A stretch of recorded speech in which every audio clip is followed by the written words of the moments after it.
역대상 24장 1절부터 19절 말씀입니다. 오늘 원래 본문이 24장 1절부터 31절인데 저희가 21절까지 19절까지만 우리 함께 보고 나누겠습니다. 한 절씩 교독하겠습니다. 아론 자손의 반차가 이러하니라. 아론의 아들들은 나답과 아비후와 엘르아살과 이다말이라. 나답과 아비후가 그 아비보다 먼저 죽고 아들이 없으므로 엘르아살과 이다말이 제사장의 직분을 행하였더라. 다윗이 엘르아살의 자손 사독과 이다말의 자손 아히멜렉으로 더불어 저희를 나누어 각각 그 섬기는 직무를 맡겼는데 엘르아살의 자손 중에 족장이 이다말의 자손보다 많으므로 나눈 것이 이러하니 엘르아살 자손의 족장이 16이요 이다말 자손은 그 10조의 집을 따라 8이라. 이에 제비 뽑아 피차의 차등이 없이 나누었으니 이는 성소의 일을 다스리는 자와 하나님의 일을 다스리는 자가 엘르아살의 자손 중에도 있고 이다말의 자손 중에도 있음이라. 레위 사람 느다넬의 아들 서기관 스마야가 왕과 방백과 제사장 사독과 아비아달의 아들 아히멜렉과 및 제사장과 레위 사람의 족장 앞에서 그 이름을 기록하여 엘르아살의 자손 중에서 한 집을 취하고 이다말의 자손 중에서 한 집을 취하였으니 첫째로 제비 뽑힌 자는 여호랴립이요 둘째는 여다야요 셋째는 하림이요 지는 소울임이요 다섯째는 말기야요 여섯째는 미야민이요 일곱째는 하고스요 여덟째는 마비야요 아홉째는 예수아요 열째는 스가냐요 열째는 엘리야십이요 열둘째는 야김이요 열셋째는 훗바요 열넷째는 예세부압이요 열다섯째는 빌가요 열여섯째는 임멜이요 열일곱째는 헤실이요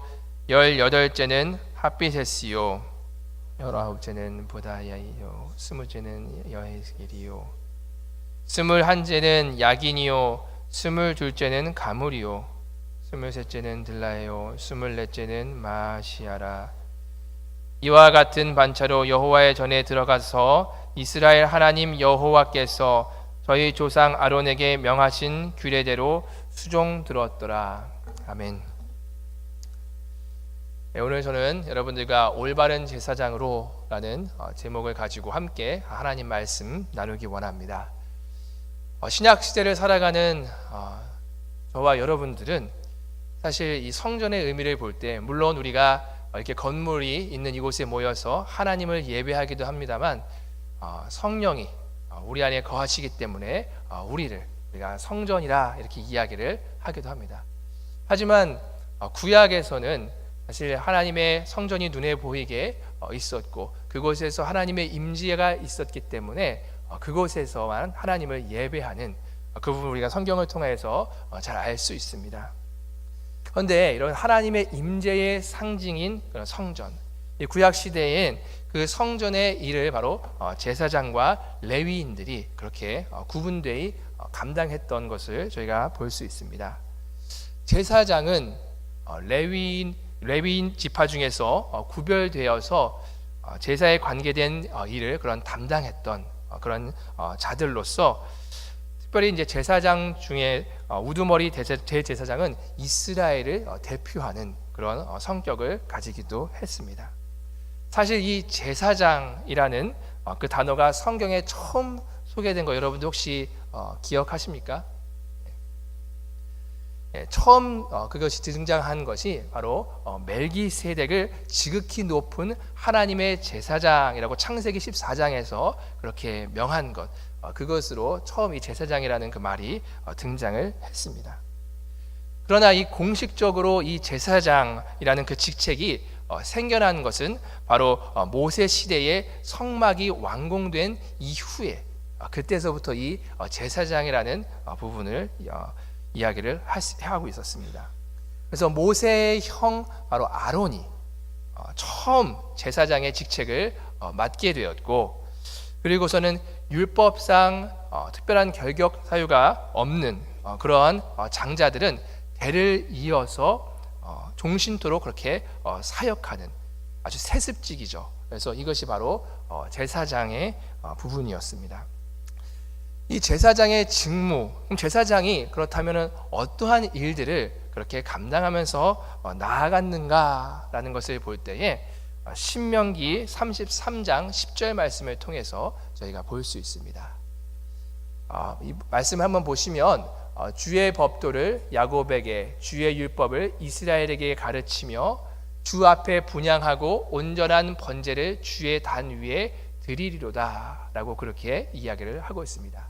제사장이 감당하는 직무인데 특별히 제가 여기 빨간 글씨로 표시한 주 앞에 분향하고 온전한 번제를 주의 단 위에 드리리로다 라고 그렇게 이야기를 하고 있습니다. 이것이 제사장이 감당했던 주 직무인데, 제사장은 번제단과 성소 관련된 그런 일들을 맡았고, 그리고 레위인들은 이러한 제사장들의 고유 업무를 담당할 수 있도록 성막의 여러 가지 그렇게 부수적인 일들을 감당함으로써 하나님의 임재의 상징인 그 성전 일들을 감당하면서 나아가는 것입니다.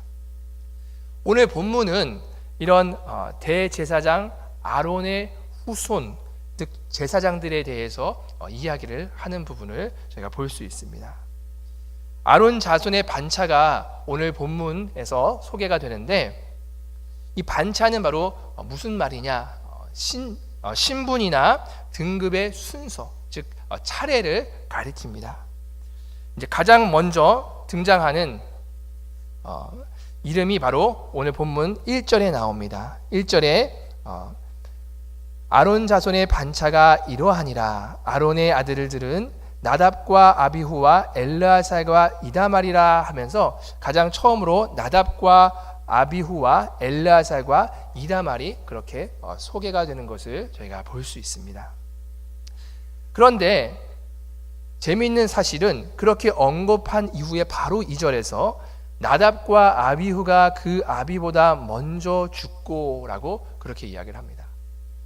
이 아론의 자손, 이 나답과 아비후가 언급되면서 참 어떻게 보면은 부정적인 이야기가 그 다음에 바로 언급이 되는 것입니다. 이들이 이 나답과 아비후가 그렇다면은 왜 죽었는가?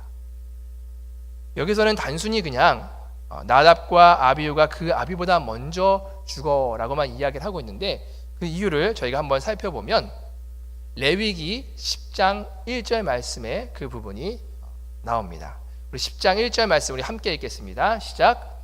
아론의 아들 나답과 아비후가 각기 향로를 가져다가 여호와의 명하시지 않은 다른 불을 담아 여호와 앞에 분향하였더니, 이것이 오늘 2절에서 나답과 아비후가 그 아비보다 먼저 죽은 이유입니다. 여기서 보시면 여호와의 명하시지 않은 다른 불 이렇게 이야기를 하고 있습니다. 율법에 의하면 희생제물이 타고 있는 그 번제물에서, 그 번제물의 그 불에서, 불을 태우는 그 불에서만 이 향로에 그 불을 붙여서 그 향로를 옮겨서 분향단에서 그렇게 제사를 드릴 수 있도록 했습니다.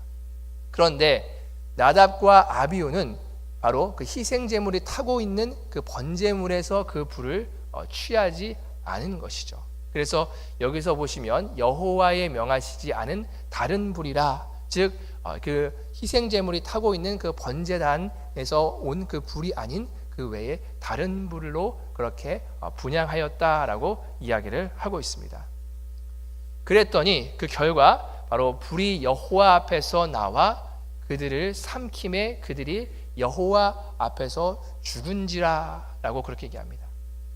여기서 불이 여호와 앞에서 나와 하지만 영어 성경에는 presence of the Lord라고 이렇게 이야기를 합니다.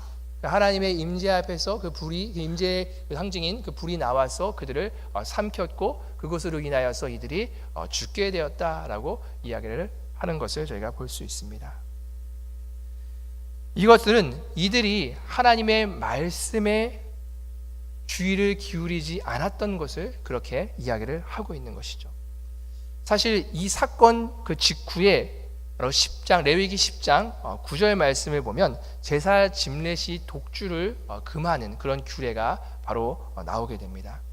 그래서 아마도 이들은 제사에 임하기 전에 독주, 즉 술에 취해 있었던 것이 아닌가라는 그런 추정을 하기도 합니다.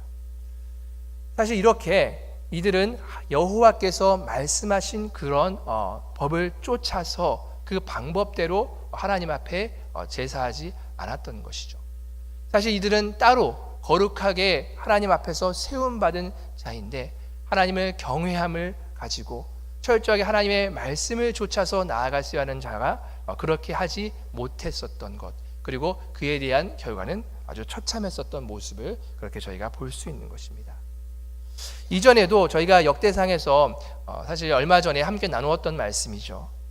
다윗이 하나님의 법궤를 예루살렘에 옮기는 그 과정에 있어서도 저희가 볼 때에 하나님께서 정해주신 그 분명한 그런 규정이 있었습니다.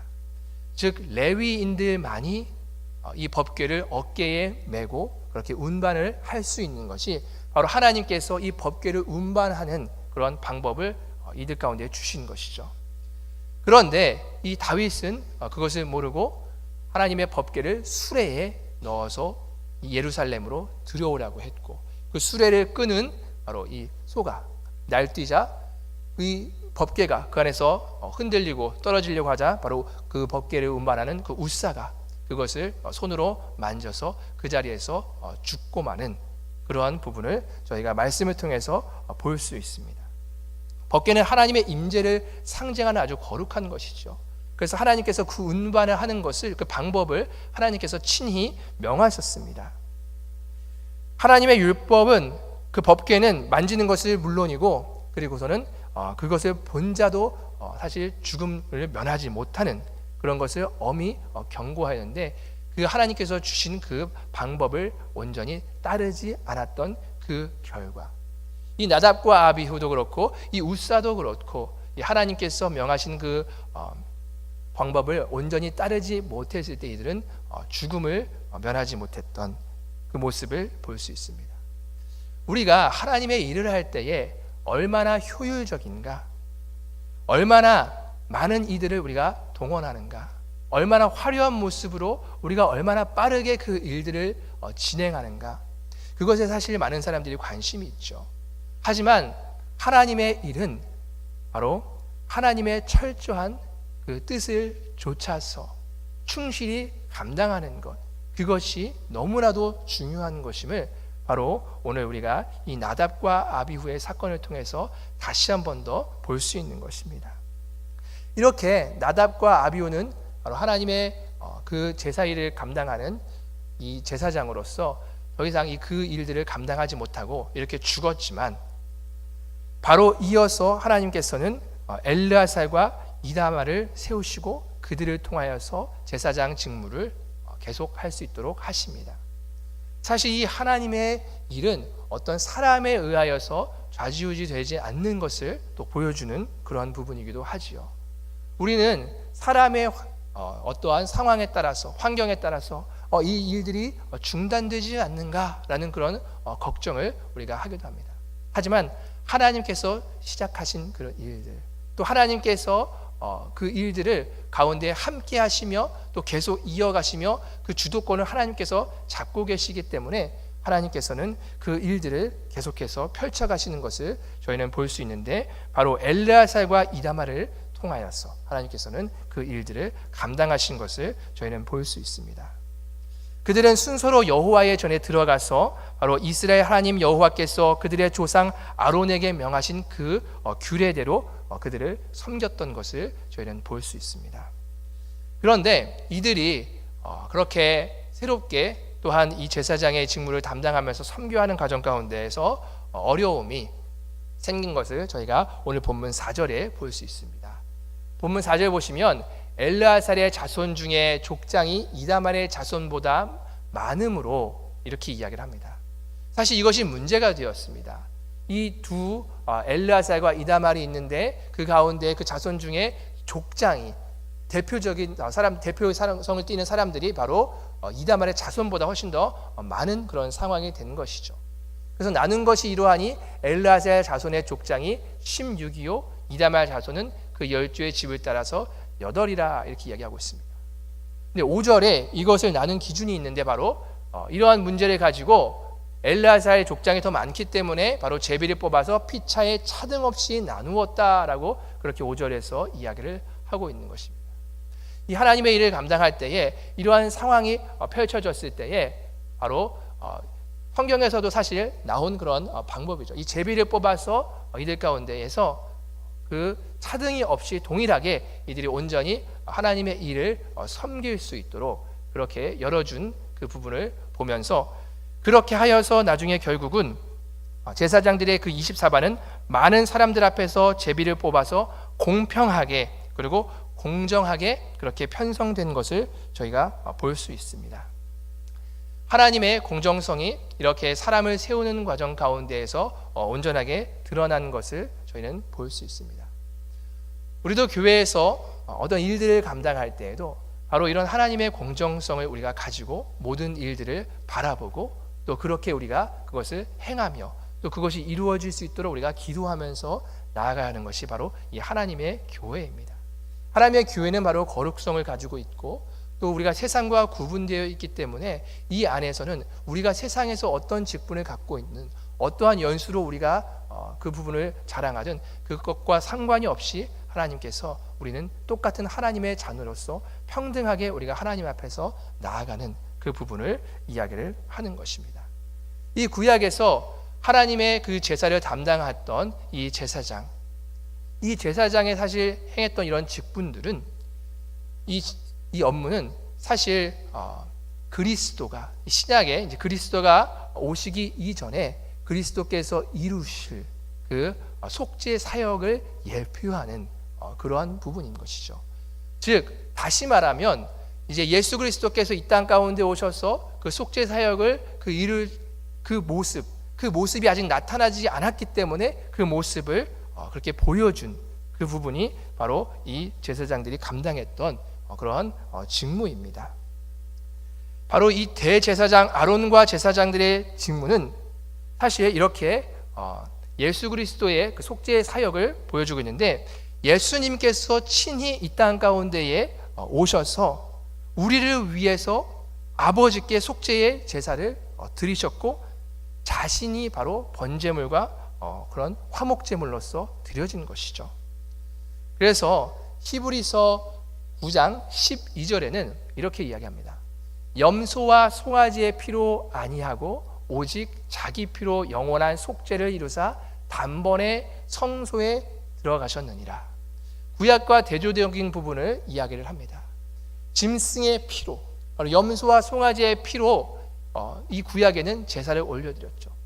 사실 하나님 앞에서 속죄를 우리가 이루기 위하여서 제사장들이 매번 그 짐승들을 잡고 또한 피 흘림이 없이는 죄 사함이 없다는 것에 따라서 짐승들의 피를 흘려서 그것을 또한 각을 뜨고 태우고 하나님 앞에 드림으로 말미암아 그렇게 제사가 이루어졌는데 바로 그런 짐승의 피와 구분되이 친히 예수님 자신의 피로서 자신의 죽음으로써 바로 영원한 속죄를 이루셨다라고 그렇게 이야기를 하고 있습니다. 또 히브리서 10장 12절에서도 동일하게 오직 그리스도는 죄를 위하여 한 영원한 제사를 드리시고 하나님 우편에 앉으사라고 그렇게 얘기합니다. 우리를 위하여, 즉 죄를 위하여서 바로 그리스도께서 이루신 것이 바로 영원한 제사라는 것입니다. 구약에는 어떤 사람이 죄를 지을 때마다 자신이 친히 그 제물을 준비하여서 제사장 앞에 매번 나와야 하는 그런 번거로움이 있었지만 바로 그리스도께서 이루신 것은 우리의 이전 죄와 그리고 현재의 우리가 지은 죄 그리고 앞으로의 미래의 죄 그것을 바로 단 한 번의 제사로서 영원한 제사를 드린 것을 이야기를 하면서 바로 이 구약의 제사와 구분됨을 이렇게 이야기를 하고 있는 것입니다. 사실 이 레위인의 제사장의 직분은 하나님의 그 약속이 없이 곧 율법에 따라서 그렇게 된 부분이지만 예수님의 이 제사장의 직분은 바로 하나님의 약속 가운데에서 단회적인 것이 아니라 바로 영원한 그런 제사로서 드려진 것임을 이야기를 하고 있는 것입니다. 사실 신약 시대를 살아가는 저와 여러분들, 이렇게 영원한 제사장으로서 단번에 그렇게 속죄제를 그렇게 드리신 그 예수님과 바로 연합한 존재입니다. 그렇기 때문에 제가 설교 서두에서 우리는 어떠한 구약에서 특정한 장소에 하나님의 임재가 있고 그곳에서 예배를 하지만 이제는 우리가 바로 성령이 그 거하는 성전으로서 우리가 하나님 안에서 어디에서든지 우리는 예배를 하며 나아갈 수 있는 그 존재가 되었다라는 그런 사실입니다. 그래서 베드로전서 2장 9절에 이렇게 이야기를 하고 있습니다. 오직 너희는 택하신 족속이요 왕같은 제사장들이요 거룩한 나라요 그의 소유된 백성이니 이는 너희를 어두운 데서 불러내어 그의 기이한 빛에 들어가게 하신 자의 아름다운 덕을 선전하게 하려 하심이라 라고 그렇게 이야기를 하고 있습니다. 여기서 우리가 주목할 것은 바로 왕같은 제사장들이요 라는 것입니다. 왜 왕이라는 그런 표현을 썼을까? 바로 우리는 그리스도와 연합을 통하여서 그리스도와 함께 보좌에 앉아서 만국을 다스리는 그러한 왕 노릇을 우리가 할 것이기 때문에 바로 이런 왕이라는 그런 표현을 하게 되었고, 또 이 제사장들이요라고 그렇게 이야기를 하는 것은 바로 친히 제사장이 되신 바로 이 제사장이신 예수님의 공로에 힘입어서 우리가 하나님의 존전에 이제 직접 나아가서 바로 우리는 하나님께 예배를 드리는 그러한 자가 되었기 때문에 그렇습니다. 즉 베드로전서 2장 9절에서도 이렇게 말하고 있는 것과 같이 우리는 이 구약의 제사장들과 구분되어서 특정한 어떠한 자들만이 주 앞에 나아가는 것이 아니라 바로 모든 그리스도인들, 즉 오늘 이 베드로전서 2장 9절에서도 오직 너희는 택하신 족속이요 할 때 이 너희가 바로 모든 그리스도인들을 가리키죠. 그렇기 때문에 저와 여러분들 포함한 모든 그리스도인들은 바로 왕같은 제사장들로서 우리가 하나님 앞에 온전히 우리가 담대하게 그냥 나아갈 수 있는 그러한 일들이 이루어졌다라고 하며 거기에는 어떠한 차별도 없음을 이야기합니다. 우리가 어떠한 직분을 맡은 자만이 하나님을 예배하며 나아갈 수 있는 것이 아니라는 것, 우리가 신앙의 어떤 연수가 오래됐고 자들만이 하나님을 예배하는 것이 아니라 이제 바로 예수 그리스도를 믿고 아무런 직분을 받지 않은 자들도 바로 이 예수 그리스도께서 이루신 그 일, 단번에 제사로서 드려진 그 일 때문에 우리는 그 공로에 힘입어서 누구나 주 앞에 나아갈 수 있는 그런 은혜를 얻은 것을 이야기를 하고 있는 것이죠. 여러분들이 예배에 나올 때에, 예배를 드릴 때에 바로 이러한 부분들을 여러분들이 생각하시면서 그것에 대한 감격이 있으십니까? 우리가 구약의 그 제사를 한번 떠올리고 지금 우리가 드리는 그 예배를 우리가 한번 비교해 볼 때에 그 사이에 예수님께서 이루신 일이 얼마나 큰 일인가? 그것이 아니었다면 매번 우리는 제물을 우리 스스로 준비하고 나와서 계속 짐승의 피를 흘리고 그것도 제한적인 어떠한 그런 속죄의 그런 모습을 우리는 계속 가지면서 살아야 할 텐데, 우리의 아무런 공로가 없이 바로 예수님께서 우리를 위해서 이루어 주신 그 단 한 번의 영원한 그런 속죄의 제사 덕분에 우리는 오늘도 또 내일도 주님을 우리는 아무런 그러한 제한 없이 마음껏 예배할 수 있는 그 기쁨을 바로 누리면서 살아가고 있다는 것입니다. 저는 이렇게 매번 예배에 나올 때 여러분들이 이 부분을 한번 떠올렸으면 좋겠어요.